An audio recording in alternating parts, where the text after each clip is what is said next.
British Advanced Pain Clinic, Noppimayam Surgery Duram. For appointments 9155 15563.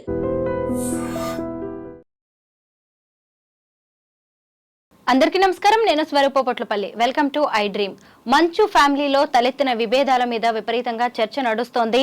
ఒకవైపు సొసైటీలో, ఇంకొక వైపు సినిమా ఇండస్ట్రీలో ఎంతో గౌరవ మర్యాదలు, పేరు ప్రతిష్టలు ఉన్న మంచు ఫ్యామిలీ ఇప్పుడు పోలీసులు, కేసులు, హాస్పిటల్స్ చుట్టూ తిరగాల్సిన పరిస్థితి వచ్చింది. ప్రతి వ్యక్తి జీవితంలో టఫ్ సిచ్యుయేషన్స్ వస్తూనే ఉంటాయి. ఇప్పుడు మంచు ఫ్యామిలీ కూడా అలాంటి పరిస్థితులనే ఎదుర్కొంటోందా? ప్రస్తుతం నాతో పాటు ఆస్ట్రో సైకాలజిస్ట్ ఎస్వి నాగనాథ్ గారు ఉన్నారు. ఆయనతో మాట్లాడి అనేక విషయాలు తెలుసుకుందాం. నమస్తే నాగనాథ్ గారు. మీరు చూస్తూనే ఉన్నారు కదా, మంచు ఫ్యామిలీని మీరు ఫాలో అవుతూ ఉన్నారు. వాళ్ళ ఇంట్లో జరుగుతున్న గొడవలు అందరికీ తెలిసిందే. మీరు హారోస్కోప్ ని బేస్ చేసుకొని సైకాలజీని అనాలిసిస్ చేస్తూ ఉంటారు కదా, అసలు వాళ్ళ ఇంట్లో ఇప్పుడు చోటు చేసుకున్న పరిణామాలని మనం ఎలా చూడాలి? ఒక సేయింగ్ ఉంది ఇంగ్లీష్లో, learning without reflection, reflecting without learning అని. అంటే లెర్నింగ్ అంటే ఏంటి? మీరు ఒక టఫ్ సిచ్యువేషన్ నుంచి మీరు ఏం నేర్చుకున్నారు, లేదా మీరు ఏమైనా తప్పులు చేశారు, ఆ తప్పులు మళ్ళా రిపీట్ చేయకుండా మీరు ఏం చేయాలి? That is what you have to learn. ఈ లెర్నింగ్ ప్రాసెస్ అన్నది ఏంటంటే, మీరు జరిగిపోయిన ఇన్సిడెంట్లో మీ పాత్ర ఏంటి, మీరు గతంలో చేసిన దాని యొక్క కార్యాచరణ యొక్క పరిణామాలు మీకు వ్యతిరేకంగా ఎందుకు మారినాయి. మీరు చేసేటువంటి వ్యాపారం కావచ్చు, సినిమా రంగం కావచ్చు, లేకపోతే కుటుంబపరమైన విభేదాలు, ఆంతరంగిక సమస్యలు కూడా కావచ్చు. ఇవన్నీ కూడా మన పాత్ర ఏంటి as administrator of the family, మన రోల్ ఏంటి. ఎందుకంటే ఒక ఫాదర్ అనే వ్యక్తి ఒక administration, complete administration of the family ఫాదరే ఉంటాడు. సో ఏం నేర్చుకుంటున్నాం మనం? గతంలో ఇలాంటివి చాలా చాలా మిస్టేక్స్ జరిగినాయి. ఇంతకుముందర చాలా సందర్భాల్లో కూడా ఒక పెద్ద వివాదాలు ఏర్పడి మీడియా అంతా కూడా వీటి మీద చర్చ, ఒక వారం రోజులు చర్చలు పెట్టినటువంటి సందర్భాలు కోకల్లోనే. మరి రిఫ్లెక్టింగ్ ఏంటి? మీరు ఎట్లనో నేర్చుకోవట్లేదు. రిఫ్లెక్ట్ దేని వల్ల అవుతున్నారు మీరు? ఒక ఇన్సిడెంట్ అయిపోయిన తర్వాత దాన్ని మనము 1-4 సార్లు దాన్ని మనము ఇన్వెస్టిగేషన్ చేసి దాన్ని లోతుగా పరిశీలించి ఆ రిఫ్లెక్షన్ అయిన తర్వాత కూడా చాలామంది నేర్చుకోరండి.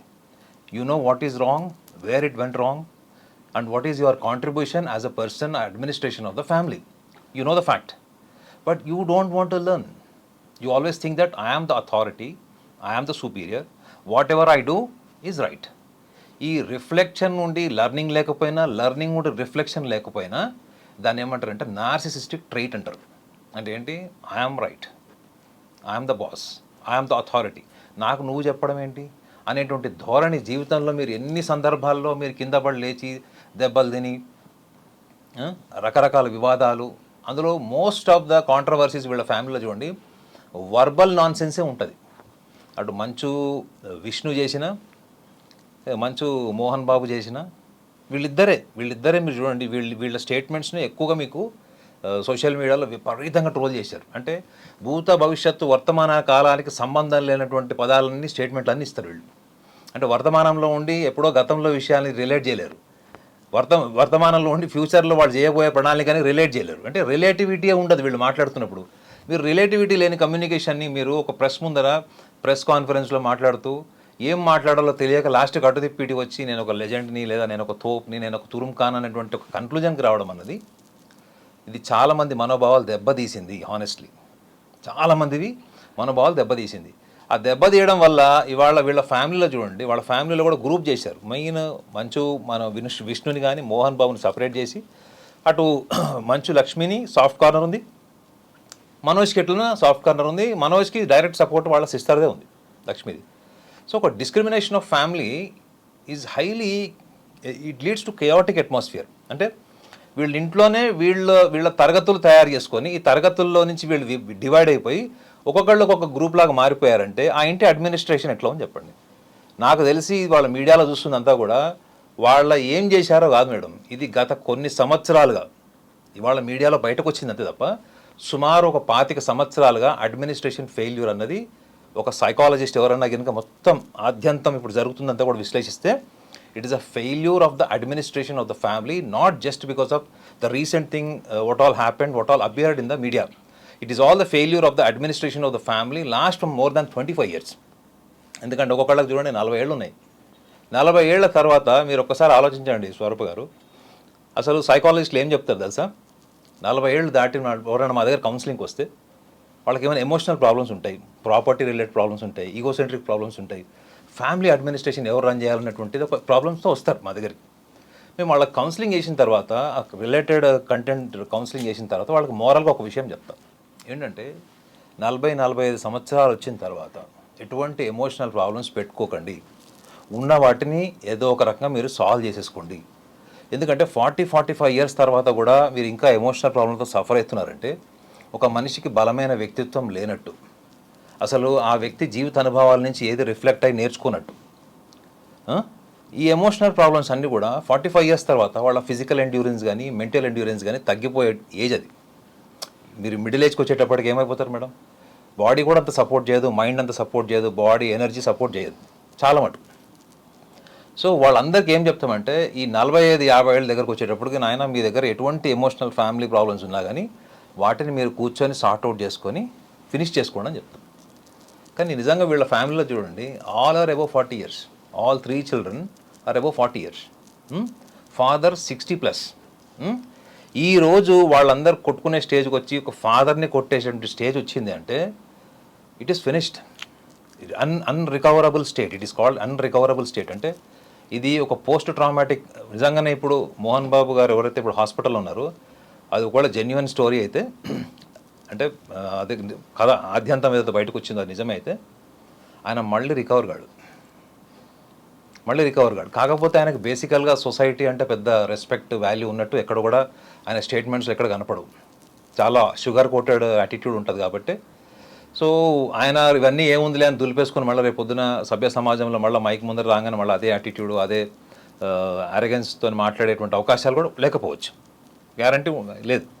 సో నా అబ్జర్వేషన్ ఏంటంటే ఇది ఒక ఇన్సిడెంట్, ఒక స్కూల్ వల్లనో లేకపోతే బిజినెస్ అడ్మినిస్ట్రేషన్ వల్లనో ప్రాపర్టీ వల్ల వచ్చిందైతే కాదు మేడం. ఇది there is a deeply imbibed egocentrism, family యునైటెడ్నెస్కి సంబంధించినటువంటి వ్యవహారం ఇది. కుటుంబంలోనే చాలా చిన్నప్పటి నుంచి కూడా ఈ అడ్మినిస్ట్రేషన్ ఫెయిల్యూర్ కావచ్చు, లేదా మంచు మనోజ్లో ఒక నెగ్లెక్టెడ్ చైల్డ్ సైకాలజీ కూడా మనం ఐడెంటిఫై చేయొచ్చు. ఎందుకంటే సెకండ్ వైఫ్ కదా ఆమె. సో ఆ డిస్క్రిమినేషన్ ఆఫ్ ఈగో అన్నది కూడా మనం చూడొచ్చు. ఆయన ఒక రీసెంట్గా ఒక వీడియో కూడా రిలీజ్ చేశాడు. ఆ వీడియోని మీరు 1-4 సార్లు విని చూడండి.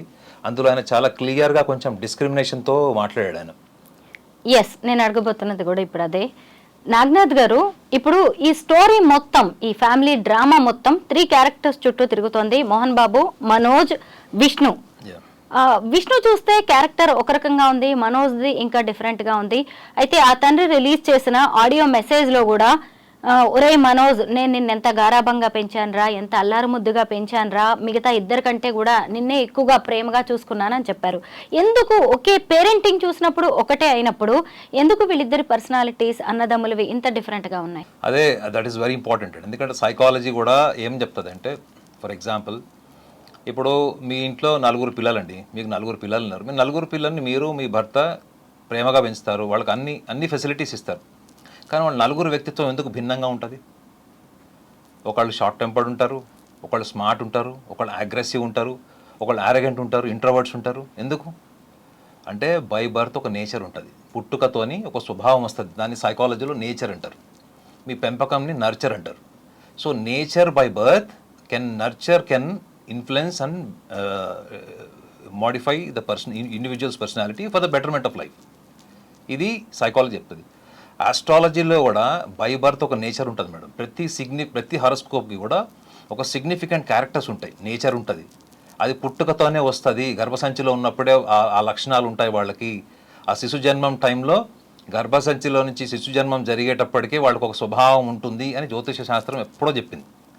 కాబట్టి మన దగ్గర స్వభావాలు, పర్సనాలిటీస్, వ్యక్తిత్వం, వాళ్ళ వీక్నెసెస్ గురించి మాట్లాడితే ఎవడు విన్నారు కదా, నువ్వేది మాకు చెప్పేది అనుకుంటారు. కాబట్టి ఆ కోణాన్ని చాలామంది నెగ్లెక్ట్ చేశారు. ఇప్పుడు మీరు అన్నారు కదా, వీళ్ళలో మంచు విష్ణు హారోస్కోప్ కూడా నా దగ్గర ఉంది, మంచు మనోజ్ హారోస్కోప్ ఉంది, లక్ష్మీది ఉంది, మోహన్ బాబు కూడా ఉంది. సో మంచు విష్ణుని చూస్తే మాత్రం ఆయన is a very dispassionate and ఈ ల్యాక్ ఎమోషన్స్. అంటే పర్సనాలిటీ వైజ్ అతని డేట్ ఆఫ్ బర్త్ని తీసుకొని అని హారోస్కోప్ అనాలిసిస్ చేసినా కానీ అతనికి ఏంటంటే ఎమోషనల్ కాదు, is a very smart guy. ఇంకొకటి ఏంటంటే చాలా ఎంతూజియాస్టిక్గా, యాక్టివ్గా, చియర్ఫుల్గా ఉండేవాడు. So talent point of view చూస్తే మాత్రం ఎన్విరాన్మెంట్లో ఉన్న రీసోర్సెస్ని వాడుకోవడం తప్ప తను ఒక ఎన్విరాన్మెంట్కి రీసోర్స్ కాలేడు. మీరు ఉన్న ఫెసిలిటీస్ని వాడుకుంటున్నారా, మీరు ఒక ఫెసిలిటీని క్రియేట్ చేస్తున్నారా? ఈ 2 యాంగిల్స్ ఆఫ్ పర్సనాలిటీస్ ఉంటాయి. సో నాకు తెలిసి ఈ లక్షణం వాళ్ళ ఫాదర్ నుంచి అతను నేర్చుకున్నాడని నాకు అనిపిస్తుంది. అంటే తన టాలెంట్ కంటే మించి గుర్తింపు సంపాదించాలి అంటే తన చుట్టుపక్కల వాళ్ళు కూడా అంత టాలెంటెడ్ ఉండాలి. వాళ్ళని మనం వాడుకొని మనకంటూ ఒక ఐడెంటిటీ క్రియేట్ చేసుకున్నాం. You have to be very smart. అందరికీ రాదండి, దాన్ని డిపెండెంట్ ఇంటెలిజెన్స్ అంటారు. అది మోహన్ బాబులో చాలా కనిపిస్తుంది, మోహన్ బాబు పర్సనాలిటీలో. ఎందుకంటే నా హారోస్కోప్ కూడా నేను చూశాను, జన్మ రాశి నక్షత్రం అన్నీ ఉన్నాయి. కాకపోతే మీకు టెక్నికల్గా చెప్తే అర్థం కాదు కాబట్టి నేను అందులో ఉన్నటువంటి ఎసెన్స్ మీకు చెప్తున్నాను. సో మనోజ్ దగ్గరకు వచ్చేటప్పటికి ఏంటంటే మనోజ్ ఈజ్ వెరీ ఎమోషనల్. ఆయన డేట్ ఆఫ్ బర్త్లో పుట్టిన వాళ్ళు మీరు ఎవరన్నా చూడండి, ఆయనలో 2 మైనస్ పాయింట్స్ ఉన్నాయి, 2 ప్లస్ పాయింట్స్ కూడా ఉన్నాయి. మైనస్ పాయింట్స్ ఏంటంటే ఆయన ఈజ్ అ రెబెలియస్. అంటే దేనికైనా అతను తిరగబడతాడు. అంటే పోటీతత్వం ఉంది, ఫైట్ చేస్తాడు. ఎన్నిసార్లు కింద పడినా కానీ లేచి నుంచొని ఫైట్ చేసేటప్పుడు అంటే ఒక పోటీ పటిమ ఉంది, అదొకటి. రెండోది ఈజ్ వెరీ షార్ట్ టెంపర్డ్. అర్థమైందా? షార్ట్ టెంపర్డ్నెస్ అంటే ఏంటంటే మీరు ఎవరైనా ప్రొవోక్ చేశారనుకోండి madam, if you are short tempered, మిమ్మల్ని ఈజీగా ప్రొవోక్ చేసి మిమ్మల్ని రెచ్చగొట్టి మీకు మీకు మీకు తెలియని స్థాయికి మీలో ఆవేశాన్ని క్రియేట్ చేయొచ్చు if you are short tempered. ఆ షార్ట్ టెంపర్డ్నెస్లో మీరు ఏమైనా చేయొచ్చు, తర్వాత మీరు రిపెంట్ కూడా కావచ్చు. సో మంచు మనోజ్లో ఉన్నటువంటి ఒక లక్షణం ఏంటంటే he will get in to this kind of short tempered attitude, get in to actions. Later on he will repent or he may compromise for the welfare of the family. ఈ 2 angles ఉంటాయి. ఇవి ఆయనలో ఉన్నటువంటి negative attitudes. Positive strengths అంటే దాన్ని ఏమంటారు అంటే determination. You can say it determination and if highly family oriented. పైకి అట్లా కనిపిస్తున్నాడు, అంత చేస్తున్నాడా? నాకు తెలిసి వాళ్ళు మొత్తం 4 highly family oriented, very genuine emotions అంటే లక్ష్మి అండ్ మనోజ్. వాళ్ళ హారోస్కోప్ ప్రకారం ఇది వాళ్ళ ఎక్స్టర్నల్ పర్సనాలిటీ, వాళ్ళ మీడియా ముందు సమావేశాలు చూసి నేను చెప్పట్లేదు. ఇది imbibed nature in the horoscope. ఏంటంటే వీళ్ళిద్దరు హైలీ ఫ్యామిలీ ఓరియంటెడ్. వాళ్ళు ఎప్పుడైనా సందర్భం వస్తే ఫ్యామిలీ కోసం నుంచుంటారు, irrespective of the condition and circumstances వాళ్ళు నుంచుంటారు వాళ్ళు. కానీ మనోజ్కి ఏంటంటే he doesn't know how to articulate himself during his temperamental time. So ఈ టెంపర్మెంటల్ ఇష్యూస్ ఉన్న వాళ్ళు చాలా సందర్భాల్లో వాళ్ళకి విలువైంది కూడా పోగొట్టుంటారు వాళ్ళు. అంటే ఆ చిన్న సెన్సిటివ్ నేచర్ కావచ్చు, ఆ టైంలో వాళ్ళకి ఈగోసెంట్రిజం వల్ల కావచ్చు, ఆ టైంలో వాళ్ళకి ఏం తోస్తే అది కరెక్ట్ అనమాట. ఈ టైంలో నేను ఏమనుకుంటే నాకు అది కరెక్ట్, ఇప్పుడు నేను నమ్మిన సిద్ధాంతం కోసం నేను ఫైట్ చేస్తా, వార్ చేస్తా అనేటువంటి టెంపర్మెంట్లోకి వెళ్ళిపోయినప్పుడు. సో ఇలాంటి వాళ్ళని నిజంగా మోహన్ బాబు లాంటి వ్యక్తి సాఫ్ట్గా ఇంటలెక్చువల్ డీల్ చేయాలి తప్ప నేను నిన్ను మీరు అన్నారు చూడండి, నేను నిన్ను పోషించాను, ఇంత ఎవరి కోసం పోషిస్తారండి? నీ మొదటి భార్య చనిపోయింది, 2వ పెళ్ళి ఎందుకు చేసుకున్నావు మరి అలాంటప్పుడు? ఇప్పుడు ప్రాక్టికల్గా రా మెటీరియల్ క్వశ్చన్స్ అడిగితే నువ్వు ఎందుకు చేసుకున్నావు? నీకు ఒక ఎమోషనల్ బాండేజ్ కావాలి కాబట్టి, నీ ఫ్యామిలీలో నీ పిల్లల్ని చూసుకోవడం, అప్పటికే 2 పిల్లల్ని చూసుకోవాలి కాబట్టి నువ్వు పెళ్లి చేసుకున్నావు. నువ్వు మెహర్బానీ చేసినట్టు ఎందుకు మాట్లాడతావు నాకు అర్థం కాదు. ఇది మోహన్ బాబే కాదండి, చాలామంది పేరెంట్స్ మా దగ్గరకు వచ్చినప్పుడు నేను వాడిని పెంచానండి, పోషించానండి ఇవన్నీ చెప్తాడు. నువ్వు పిల్లల్ని కనకపోతే సమాజం నేను ఏమంటుంది? నీకు పిల్లలు లేరనుకోండి, మగవాడిని ఏమంటుంది? ఒక్కొక్క స్టేట్మెంట్ ఉంటుంది, నేను చెప్పడం ఇష్టం లేదు. అదే ఆడవాళ్ళు పెళ్లి చేసుకున్న పిల్లలు లేదనుకోండి, వాళ్ళు ఈ వ్రతాలు నోములు సభ్య సమాజంలో వాళ్ళని పోతే వాళ్ళు ఎట్లా ట్రీట్ చేస్తారు? సో వీళ్ళు మెహర్బానీ చేసినట్టు మాట్లాడతారు చూడండి. నిజంగా వీళ్ళు deep inside they are terribly suffered with egocentrism and arrogance. వాళ్ళు ఏం మాట్లాడుతున్నారు అన్నప్పుడు వాళ్ళ భావావేశము, ఆ సెల్ఫ్ పిట్టి ఉంటుంది చూడండి. నా ఈగో బ్లాస్ట్ అయ్యే వరకు నేను ఒక రకంగా ఉంటాను, ఇక ఈగో బ్లాస్ట్ అయింది, వర్కౌట్ కావట్లేదు, రిజల్ట్స్ రావట్లేదు, అలాంటప్పుడు సెల్ఫ్ పిట్టిలోకి వెళ్తాను. అంటే నేను నీకు ఇది చేశాను రా, నేను అది చేశాను, నేను కష్టపడి పైకి వచ్చాను, నీకు ఏం తక్కువ చేశాను, సెల్ఫ్ పిట్టి, సానుభూతి లక్షణాలు అనమాట. నేనైతే కాన్ఫిడెంట్గా చెప్తా ఏంటంటే మంచు మనోజ్ ఎప్పటికీ ఆ ఫ్యామిలీతో కలవడు. ఎందుకు అంటే ఆలోచించుకోండి, ఒక స్మార్ట్నెస్ ఉన్నటువంటి brother, terrible egoism and beyond ఎబిలిటీకి మించినటువంటి మాటలు, ఎబిలిటీకి మించినటువంటి పర్సనాలిటీ అనే వ్యక్తి ఏమన్నా అయ్యుండొచ్చు. కానీ ఆయన సభ్య సమాజంలో ఎన్నిసార్లు మాట్లాడినా కానీ సమాజానికి చిరాకు పుట్టేలాగా మాట్లాడిపోయడం, తనకు సెల్ఫ్ డిక్లరేషన్ అనమాట, సెల్ఫ్ ప్రొక్లైమ్డ్ లెజెండ్గా తను చెప్పుకోవడము.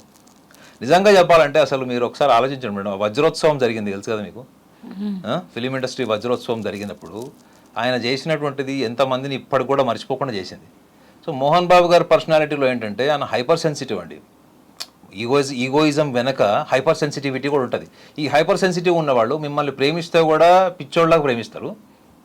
మీ మీద కోపం వచ్చింది, అనుమానం వచ్చింది అనుకోండి, ఈక్వల్గా వైలెంట్గా అవుతారు.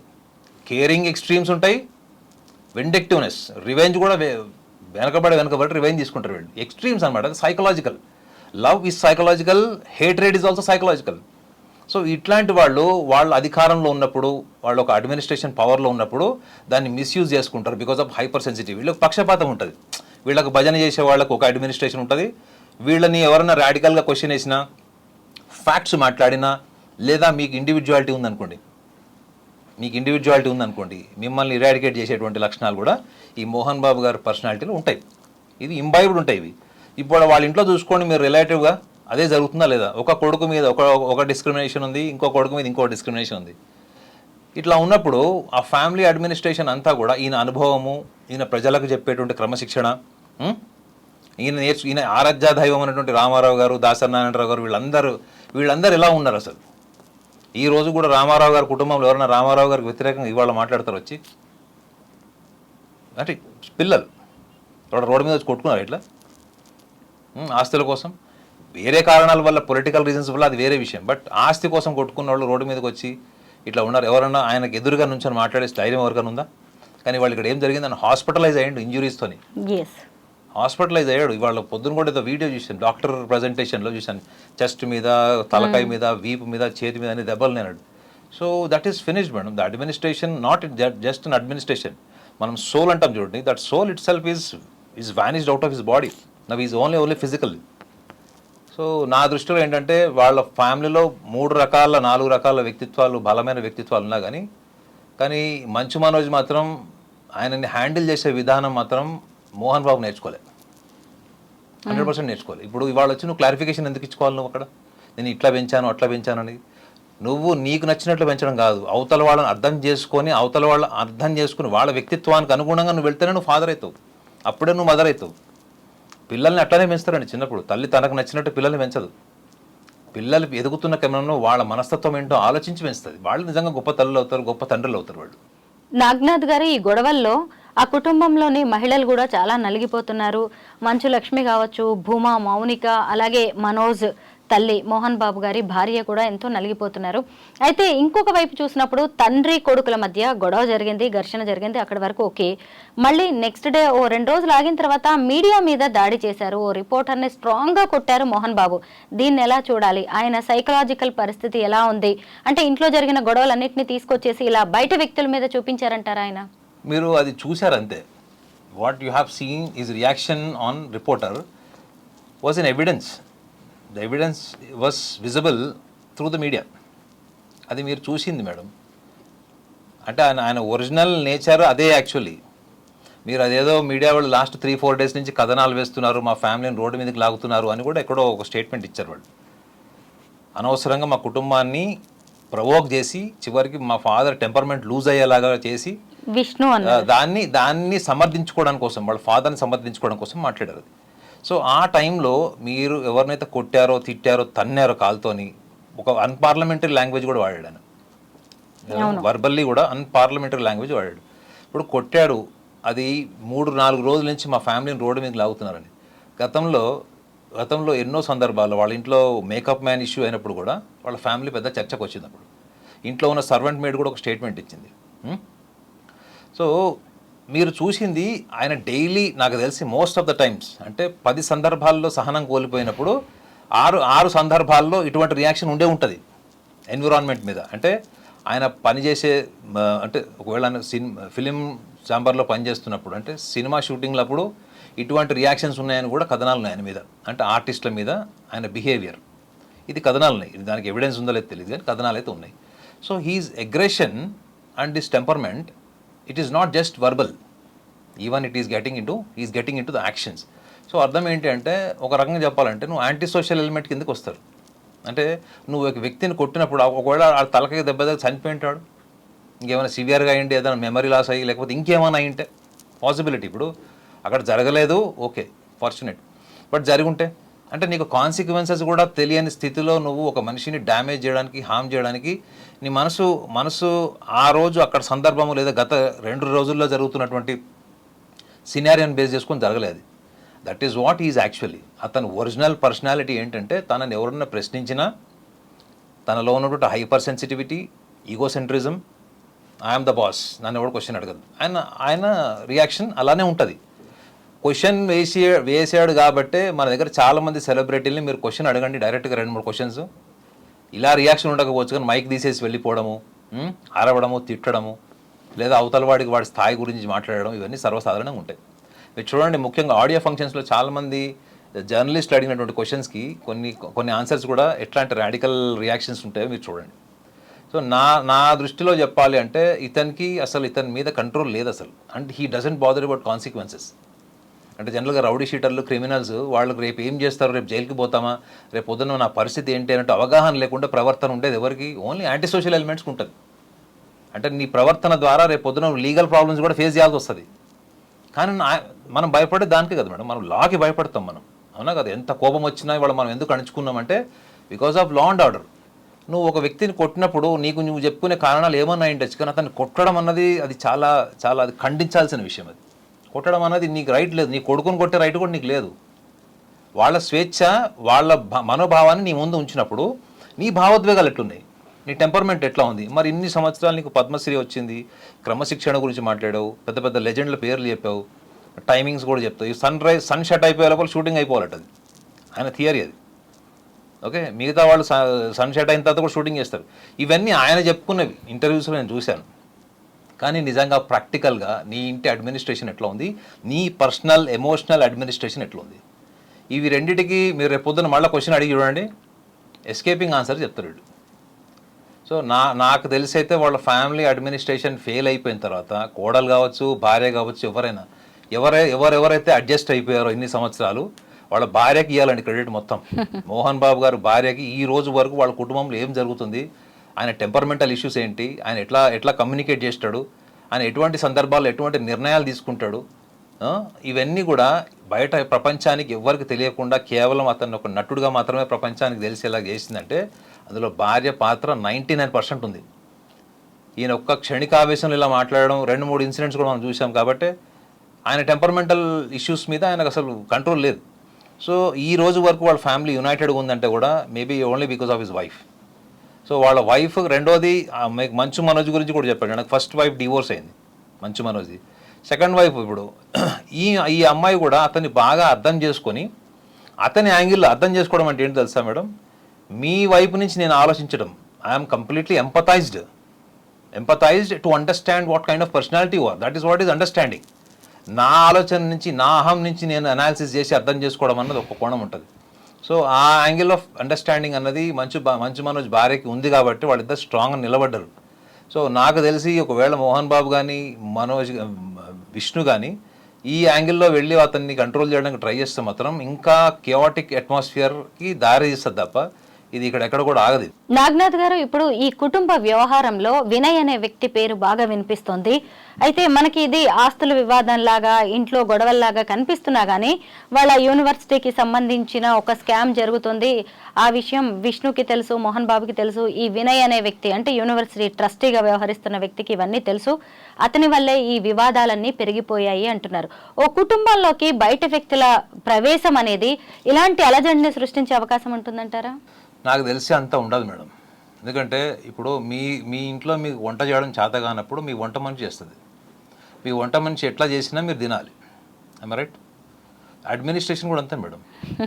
వీళ్ళ వల్ల కాలేదు అంటే అర్థం ఏంటి, వీళ్ళకి సినిమాలు, వ్యాపారాలు, ఇవన్నీ చాలా బిజినెస్లు ఉన్నాయి కాబట్టి వీళ్ళు అక్కడ స్కూల్ అడ్మినిస్ట్రేషన్ చేయాలి అంటే కూడా వీళ్ళకి అడ్మినిస్ట్రేషన్కి సంబంధించినటువంటి బ్యాక్గ్రౌండ్, ఇప్పుడున్నటువంటి కాంటెంపరీ, ఇప్పుడున్నటువంటి సభ్య సమాజంలో ఎడ్యుకేషన్ సిస్టంలో వచ్చినటువంటి మార్పులు, దానికి దగ్గర సిలబస్ దగ్గర నుంచి మొత్తం మీరు A to Z స్కూలింగ్ అంతా తీసుకున్నా ఎవరో ఒక ప్రాపర్ పర్సన్ని వీళ్ళు అలర్ట్ చేసి ఉంటారు. అంటే వాళ్ళకి ఎంప్లాయీగా పెట్టుకుని ఉంటారు. ఈ ఎంప్లాయ్మెంట్ కేవలము ఒక వాళ్ళ స్కూల్ డెవలప్మెంట్ కోసం వాడినట్లేదు. వీళ్ళ family matters, personal matters, bedroom విషయాలు కూడా అన్నీ షేర్ అయి ఉంటాయి. లేకపోతే ఒక బయట వ్యక్తి వచ్చి కొట్టడం అన్నది ఎట్లా జరుగుతుందండి? So he's not just an employee, maybe he joined as an employee or else వీళ్ళకి తెలిసిన నౌన్ పర్సన్ని పెట్టుకుని ఉండొచ్చు. మీకు తెలిసిన వ్యక్తి అనుకోండి, ఇప్పుడు కెమెరామెన్ మీకు తెలిసిన వ్యక్తిని మీరు పెట్టుకున్నప్పుడు అతని ఫోకస్ మీ మీద ఉంటుంది కదా ఆ గ్రాటిట్యూడ్తోని. సో మేబీ ఆ గ్రాటిట్యూడ్ ఫీలింగ్లో ఈ ప్రాసెస్లో ఇతను కూడా రెబల్ అయ్యాడు. ఇప్పుడు అబ్స్కాండింగ్ ఉన్నట్టున్నాడు లీగల్గా కూడా రేపు పొద్దున అతని మీద యాక్షన్ తీసుకునే ఛాన్సెస్ అని కూడా చెప్తున్నారు. నేను చెప్పా కదా madam, there is one pillar point I have told you, the failure of the administration. ఈ failure of administration, family, business, whatever it is, ఈ ఇన్ని అడ్మినిస్ట్రేషన్ ఫెయిల్యూర్స్కి కారణం ఎవరు అనేది మీ ప్రేక్షకులు చెప్పాలి. బ్యాక్ బోన్ పిల్లర్, ఈ బిల్డింగ్ పిల్లర్ల మీద నిలబడుతుంది మేడం. ఆ పిల్లరే అడ్మినిస్ట్రేషన్. అడ్మినిస్ట్రేషన్ ఎవరు రూల్ చేశారు ఏకపక్షంగా ఇన్ని రోజులు? సో ఆ వ్యక్తికి తెలియకుండా ఈ కన్సాలిడేషన్ జరిగి ఉంటుందా? ఒక కొడుకు తనకు నచ్చిన ఎంప్లాయీస్ని పెట్టుకుంటాడు, ఇంకో కొడుకు ఇంకొక అడ్మినిస్ట్రేషన్ ఎంప్లాయీని పెట్టుకుంటాడు. సో ఇన్ని అడ్మినిస్ట్రేషన్స్ మధ్యలో లాస్ట్కి నష్టపోయింది ఎవరు? ఎన్నో సంవత్సరాల నుంచి పనిచేసేవాడు వెళ్ళి ఆ సంస్థ యాజమాన్యాన్ని కొడతాడండి. మీ ఇంట్లో పనుని మీరు కొడతారేమో బహుశా తప్ప పనుడు వచ్చి మనం కొడతాడండి. అంటే ఎంత దారుణమైనటువంటి అట్మాస్ఫియర్ అక్కడ చూసి ఉంటారు వాళ్ళు. మనము జస్ట్ వీడియోలో చూస్తేనే మనకి అంత ఫ్లక్చువేషన్ అనిపించింది, ఏది రిపోర్టర్ని కొట్టినప్పుడు ఇంత అనాలిసిస్ జరుగుతుంది. సో వాళ్ళు రోజు చూస్తున్నారు వాళ్ళు. రెండోది ఇన్ అండ్ అవుట్ ప్రతి విషయం షేర్ చేసి ఉంటారు. సో మనోజ్కి కూడా ఒక లక్షణం ఏముంటుందంటే, ఆయన తన బెస్ట్ ఫ్రెండ్స్ ఎవరికి కూడా సీక్రెట్స్ కానీ ఇట్లాంటి విషయాలు కానీ దాచిపెట్టడం అంటూ చేయడు. ఒకవేళ తను ఎవరైనా నమ్మాడు అనుకోండి, the relation is ultimate. So అట్లాంటి సందర్భాల్లో కూడా వాళ్ళు ఎక్స్చేంజ్ చేసుకుని ఉండొచ్చు. సో అది ఒక స్టేజ్ వచ్చిన తర్వాత టెంపర్మెంటల్ అయి ఉంటుంది. ఇట్లా కూడా అయిండొచ్చు, మోహన్ బాబుకి అడ్మినిస్ట్రేషన్ ఎంప్లాయీస్ కూడా నచ్చకపోయి ఉండొచ్చు, ఫేవరిజం, వీళ్ళు నాకు ఫేవర్ చేయట్లేదు అనేది కూడా అయిండొచ్చు, వివాదాస్పదం ఉన్నట్టు కామెంట్స్ చేసి ఉండొచ్చు, కొట్టి కూడా ఉండొచ్చు, ఎవరికి తెలుసు. గతంలో జరిగిందంతానే ఇప్పుడు రియాక్షన్ చూసినట్టు మీకు అనిపించలేదా? ఇన్ని రోజుల హెరాస్మెంట్ అవుట్పుటే ఇవాళ మ్యాన్ హ్యాండ్లింగ్ అయింది. సో ఇవాళ సానుభూతి ఏంటంటే రేపు కొత్త వాడిని బలిపశువుని చేశారని అంటున్నారు. కానీ ఎవరైనా కానీ అడ్మినిస్ట్రేషన్ ఒక స్టేజ్ క్రాస్ అయిన తర్వాత ఆ ఎన్విరాన్మెంట్లో రియాక్షన్స్ ఉంటాయి ఇట్లనే.